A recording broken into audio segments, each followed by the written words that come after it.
I have some questions for you in a few minutes about tensions to manage, because I think this is something you could have written in fact, I say you could have written an entire book on just the tensions to manage part, and it's actually a good deal of your book, and I appreciate it. I'm like, Yeah. finally, I have someone's two full actually, chapters just on that. yeah, Yeah. it's great. Yeah.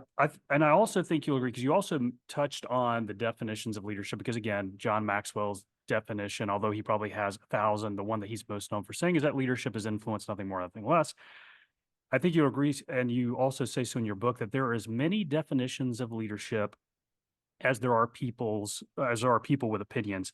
I've always liked what Louie Giglio answered once. I think he was on the Carey Nieuwhof leadership podcast. I think Carey said, "Hey, what's leadership to you, or what makes leaders different?" And what he said was very definitive, but it was very different. He said, "At the end of the day, I think leaders create."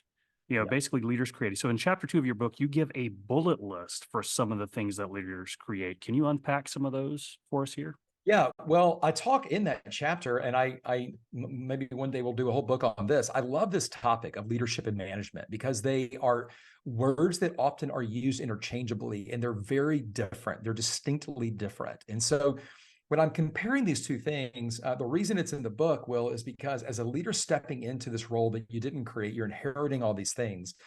You're inheriting the organization, the structures, the systems, all the things that are in place. And so, I mean, I'll list some things in a second, but before I do, the key difference is that leaders do create, that innovate, organizations manage. The goal of the organization is to create systems and processes so that the idea can scale, the product, the service, the whatever can scale. However, the minute you organize something, it locks it in time in a way. And the organization or management, therefore, because organizations need managers, and managers are there to do one thing, to keep what currently is operating effectively and efficiently. That's what managers do. And they do it very well. And we need those people. However, leaders are creators. Every organization started with a leader and an idea, and it was just an idea.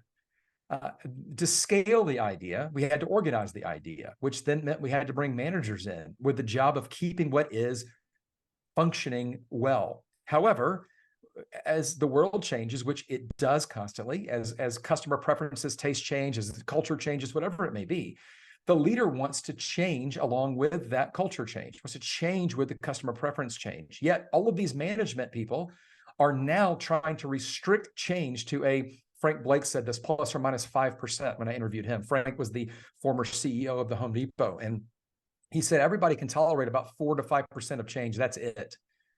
And the reason is because of management. Management exists to keep things from changing. The goal is to make it effective and efficient. So that's what managers do, right? They're tasked with keeping what is currently going. And so I have a list of things they do, but that's the genesis of it is that, right? They want to keep things going the way it's going. They want to keep things functioning the way it's functioning. Meanwhile, leaders are wanting to create, they're wanting to innovate, they're wanting to ideate, they're looking not at what currently is, they're looking at the future of what could be. And that's what leaders do. They're progress oriented, right? Whereas the management side is execution oriented.